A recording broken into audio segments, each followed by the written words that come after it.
اعوذ باللہ من الشیطان الرجیم بسم اللہ الرحمن الرحیم۔ السلام علیکم۔ میں اپنے تمام مسلمان بہن بھائیوں کو اپنے یوٹیوب چینل قرآن وظائف میں خوش آمدید کہتا ہوں۔ میں آج جو ویڈیو لے کر آپ کی خدمت میں حاضر ہوا ہوں وہ قرآن کریم کی سورت فاتحہ جو کہ عظیم ترین سورت ہے، اس کی آیت نمبر 4 یعنی ایاک نعبد و ایاک نستعین کے بارے میں ہے۔ انشاءاللہ تعالی میں اس کا وظیفہ آپ سے شیئر کروں گا۔ جو بھی اس عمل کو کرے گا اللہ پاک اس کو انعام و اکرام کا معاملہ فرمائیں گے، اور اللہ پاک کے حکم سے اس کے سب حاجات چاہے وہ رزق کے حوالے سے ہوں یا کسی اور حاجات کے لیے ہوں، اللہ پاک اس کی حاجات کو پورا فرمائیں گے۔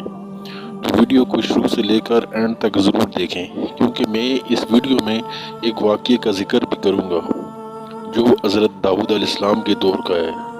اس کا بہت فائدہ ہوگا، اللہ کے حکم سے آپ کے ایمان میں اضافہ ہوگا۔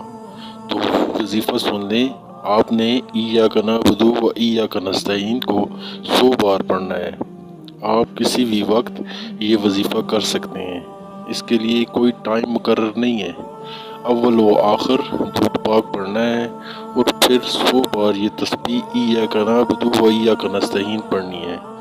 درود شریف لازم پڑھنا ہے، کیونکہ درود شریف پڑھنے سے آپ کا عمل قبولیت کے درجے کو پہنچ جاتا ہے۔ ایاک نعبد و ایاک نستعین اس کا مطلب ہے یا اللہ ہم تیری ہی عبادت کرتے ہیں اور تجھی سے مدد مانگتے ہیں۔ اللہ تعالیٰ کو اعتراف بہت پسند ہے اپنے بندے کا۔ بندہ اپنی عاجزی دکھاتا ہے اور اللہ کو معبود حقیقی مانتے ہوئے اللہ سے حاجات طلب فرماتا ہے، اور اللہ پاک کو انسان کی یہ عاجزی بہت پسند ہے۔ تو آپ نے اس آیت کی تسبیح کرنے سے پہلے دل میں اس آیت پر بھرپور یقین کرتے ہوئے وظیفہ کرنا ہے، پھر اللہ پاک آپ کی حاجات کو پورا فرمائیں گے۔ اللہ کی قسم کوئی بھی دعا ایسی نہیں ہوگی جو رد کی جائے۔ تو ناظرین، حضرت داؤد علیہ السلام کے دور کا واقعہ میں آپ سے شیئر کرتا ہوں، جس کو مورخین نے کتب التاریخ میں لکھا ہے۔ ایک خاتون حضرت داؤد علیہ السلام کی خدمت میں حاضر ہوئی اور عرض کیا، اے خدا کے نبی، آپ کا خدا عادل ہے یا ظالم؟ حضرت داؤد علیہ السلام نے فرمایا، تیرا ناز ہے خاتون، تو کیا بات کر رہی ہے؟ رب تعالیٰ تو سراسر انصاف ہے اور ذرا بھر بھی کسی پر ظلم نہیں کرتے۔ پھر اس سے پوچھا کہ تمہارا قصہ کیا ہے؟ اس عورت نے اپنا قصہ بیان کرنا شروع کیا۔ اے خدا کے نبی، میں بیوہ عورت ہوں، میری 3 بچیاں ہیں جن کی پرورش میں اپنے ہاتھوں سے سوت کاٹ کاٹ کر کرتی ہوں۔ میں دن بھر اور بعض دفعہ راتوں کو جاگ کر سوت کاٹتی ہوں۔ گزشتہ روز میں اپنا کاٹا ہوا سوت ایک سرخ کپڑے میں باندھ کر اسے بیچنے کے لیے بازار جانا چاہتی تھی، تاکہ اس کی آمدنی سے بچیوں کے کھانے کے لیے بندوبست کر سکوں۔ اتنے میں اچانک ایک بڑا پرندہ مجھ پر ٹوٹ پڑا اور سرخ کپڑا جس میں میں نے سوت باندھ رکھا تھا گوشت کا ٹکڑا سمجھ کر لے اڑا۔ میں یوں ہی حیرت و باز ہاتھ ملتی رہ گئی۔ اب میرے پاس کچھ نہیں تھا جس کو میں اپنی بچیوں کو کھانے کے لیے دے سکوں۔ ابھی وہ خاتون اپنا واقعہ بیان کر ہی رہی تھی کہ حضرت داؤد علیہ السلام کے دروازے پر دستک ہوئی۔ حضرت داؤد علیہ السلام نے گھر میں داخلے کی اجازت دی۔ اجازت ملتے ہی یکے بعد دیگر 10 تاجر اندر داخل ہوئے، جس میں سے ہر ایک تاجر کے ہاتھ میں 100 دینار تھے۔ تاجروں نے عرض کیا، اے اللہ کے نبی، ہمارے ان دیناروں کو کسی مستحق تک پہنچا دے۔ حضرت داؤد علیہ السلام نے فرمایا، میرے پاس یہ دینار حاضر کرنے کا سبب کیا ہے؟